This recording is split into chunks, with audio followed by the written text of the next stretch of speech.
the podium. We warmly welcome you.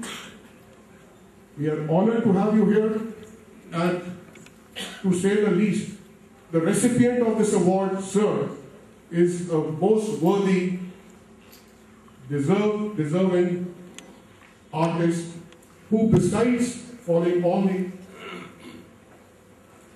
virtues, assets, acumen and powers of our illustrious and immortal father, has continued to grace the stage and the world of art with utmost humility. May I have the honor of requesting Mr. Rahman to kindly present and honor Begum Yaman Khan. And may I also request Begum Ustad Vilayat Khan, Munisha Ustad Vilayat Khan. Please join us on the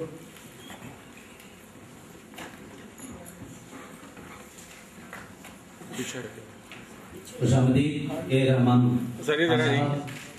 honourable deputy chairman Rajya Sabha, आप मुल्क में अपनी minorities की खिदमत के लिए जाने जाते हैं।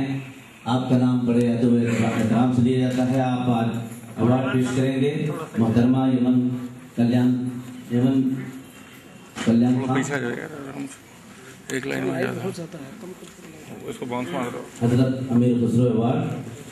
मैं इससे पहले कि वो अवार्ड पेश करें, मैं तारिक फैजी साहब से गुजारिश करता हूं कि आप के रहमान साहब को बुके पेश करें। तारिक फैजी साहब के रहमान साहब को बुके पेश करें। मेराज भाई से भी गुजारिश है कि वो तशरीफ लें और के रहमान साहब को एक गुलदस्ता पेश करें। मेराज साहब और नवीन जी से भी गुजारिश है कि नवीन जी से भी एक गुजारिश है नवीन जी से भी गुजारिश है कि आप एक बुके पेश करें के रहमान साहब को। नवीन जी बुके पेश करते हुए, नवीन साहब बुके पेश करते हुए हम सबके दरमियान मोहतरमा यमन जी से गुजारिश है कि वो स्टेज पर तशरीफ लाएं।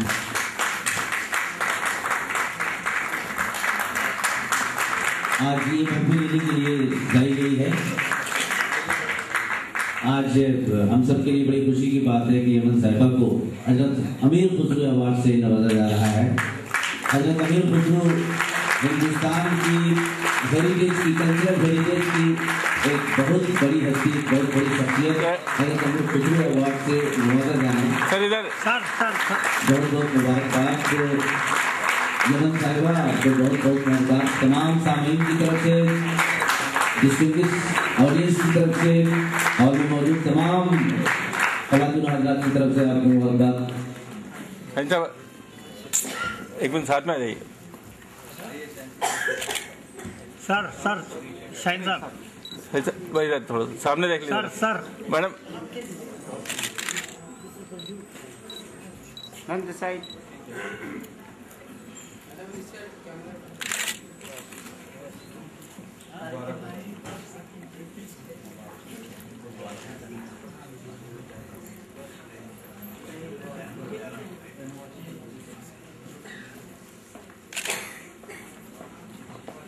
से बड़ा हम लोग के रहमान साहब के मारूजात से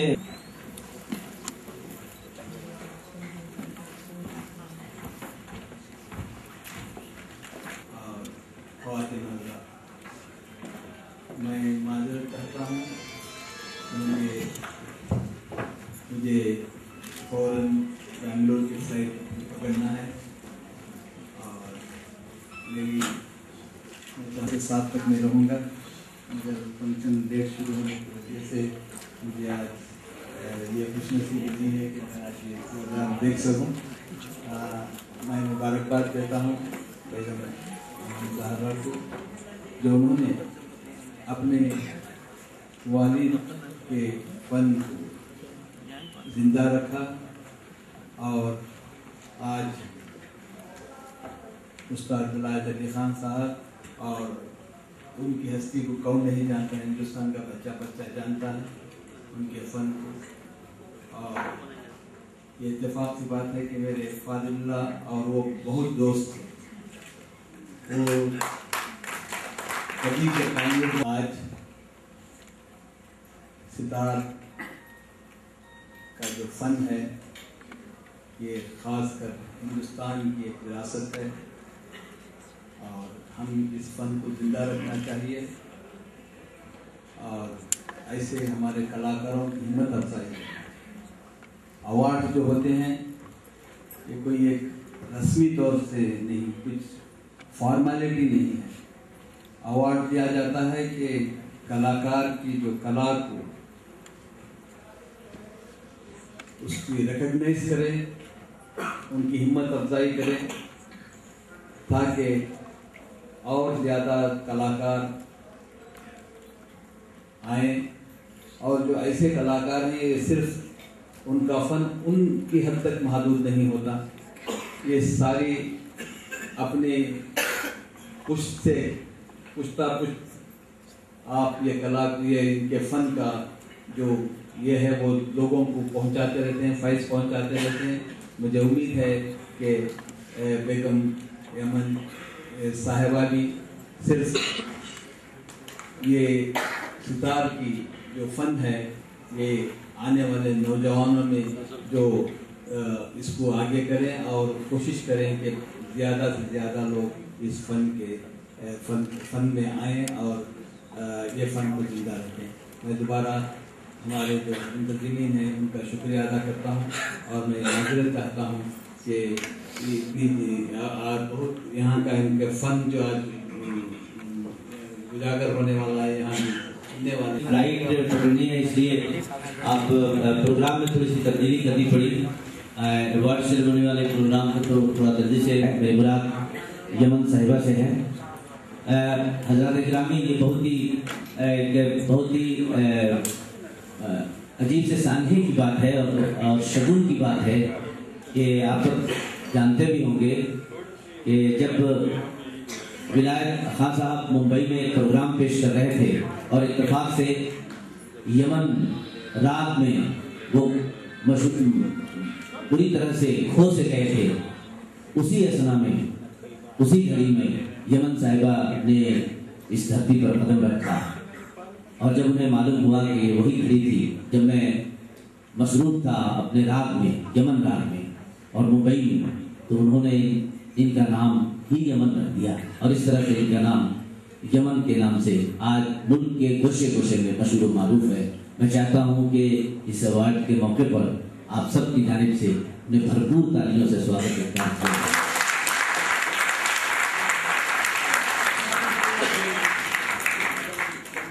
साहिबो, आप सब जानते हैं कि ये एक नाजुक फन है। ये गायकी और मौसीकी एक ऐसा फन है जो फौरन ही, जिस तरह से एक नाज़रीन, एक हसीना महफिल में आते ही सबकी नजरें अपनी तरफ तमाम तवज्जुहात को अपनी तरफ खींच लेती है, उसी तरह से एक गायक या एक मुगन्निया जब कोई कलाम पेश करती है तो वो यकलक तमाम सामईन का और मौजूद हाज़रीन का की सारी शख्सियत और सारा दिमाग अपनी तरफ खींच लेती है।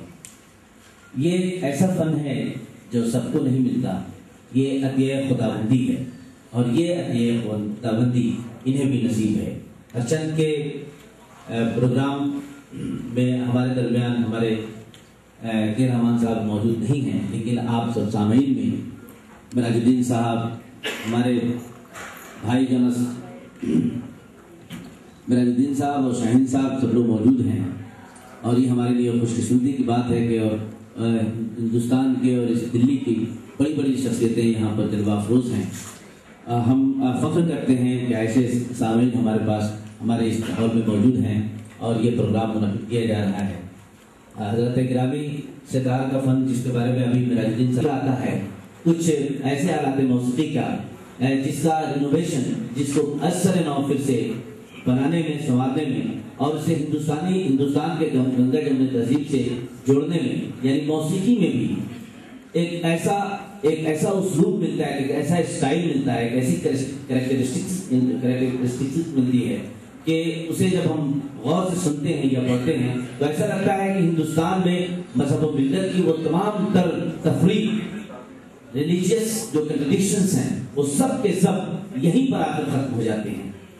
अमीर खुसरो की मिसाल, अमीर खुसरो की शख्सियत एक बहुत बड़ी मिसाल बनकर हमारे सामने आती है कि उन्होंने हिंदुस्तानी गायकी के, हिंदुस्तानी आलात मौसीकी के सुरों में अपने अजमी और ईरानी सुरों को इस तरह से दाखिल किया कि ये हिंदुस्तान क्या एक ऐसा उसलूब, एक ऐसा स्टाइल बन गया जिसे हम महसूस ही नहीं करते कि ये किस खित्ते की पैदावार है और कहाँ कब की पैदावार है।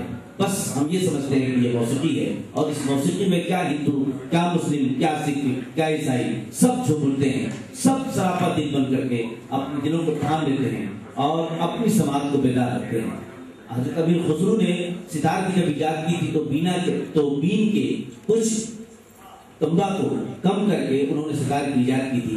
लेकिन आप सब जानते हैं कि विलायत अली खान साहब ने जब इस फन को अपने हाथों में लिया तो उन्होंने हिंदुस्तान के 300 साल अजीम रवायत में एक नई रूह फूंक दी थी और सितार हिंदुस्तान के तुलो अर्ज में और बच्चे बच्चे की जबान पर, हर साहिब दिन की जबान पर, हर साहिब समाज की जबान पर सितार सब चल के बोलने लगी।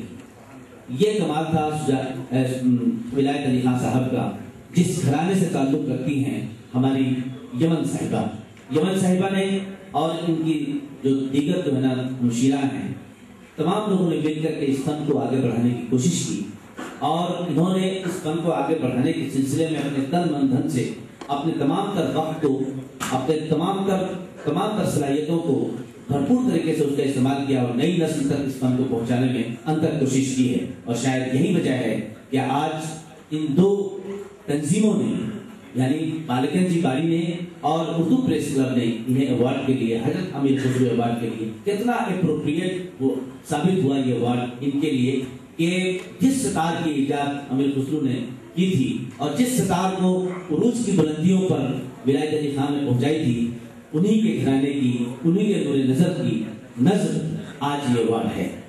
ये एक बहुत हक बात कहते हैं फारसी में, हक बा हकदार वसी, यानी हक रखने वाले तक हक का पहुंचना। ये आज की ये महफिल हक तक पहुंचने की एक महफिल भी है। हजरत गिरामी इस महफिल में बेगम मुनीशा विलायत खान भी तशरीफ रखती हैं। मैं गुजारिश करता हूँ इससे पहले कि यमन साहिबा आपसे कुछ मुखातिब हों और अपने फ़न के बारे में और अपनी ज़िंदगी के बारे में और अपने कारनामों के बारे में आपसे कुछ कलाम करें। इससे पहले मैं चाहता हूँ कि शाहीन साहब से मैं गुजारिश करता हूँ कि बेगम मनीषा की खिदमत में एक गुलदस्ता पेश करें।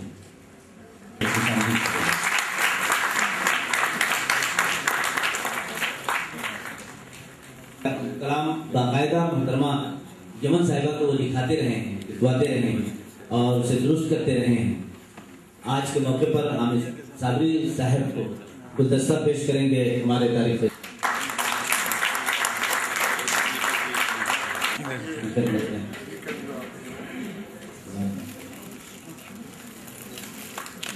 अब ये महफिल जिस शख्सियत के लिए सजाई गई थी, जिस शख्सियत के लिए महफिल सजाई गई है, उसी शख्सियत के हुजूर में पहुंचता हूँ। मैं गुजारिश करता हूँ यमन साहिबा से वे स्टेज पर तशरीफ लाएँ और आप हम लोग के बीच दरमियान में हैं, बराह रास्त अपने सामईन से गुफ्तगू करें। और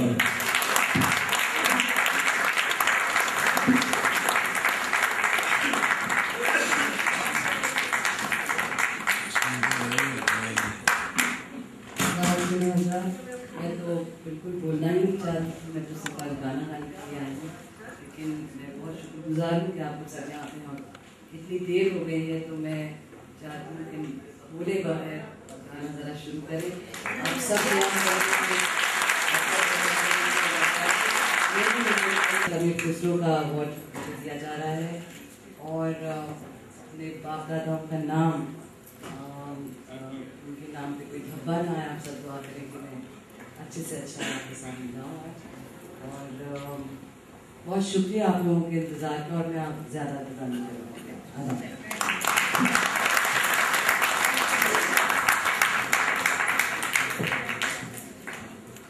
हेमंत साहिबा से गुजारिश करता हूँ कि आप महफिल समाज के लिए स्टेज पर तशरीफ लाएं। हेमंत साहिबा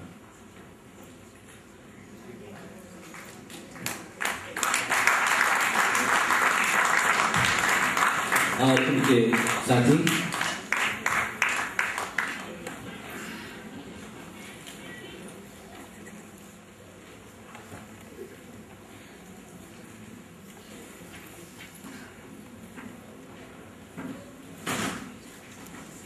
तबले पर हैं फराज साहब और कीबोर्ड आमिर साहब के हवाले हैं। कोरस ढोलक पे हैं जमीर साहब के हवाले हैं। इन सब का स्वागत है इस प्रोग्राम में। बेगम साहिबा का स्वागत है। बेगम साहब से गुजारिश है प्रोग्राम का।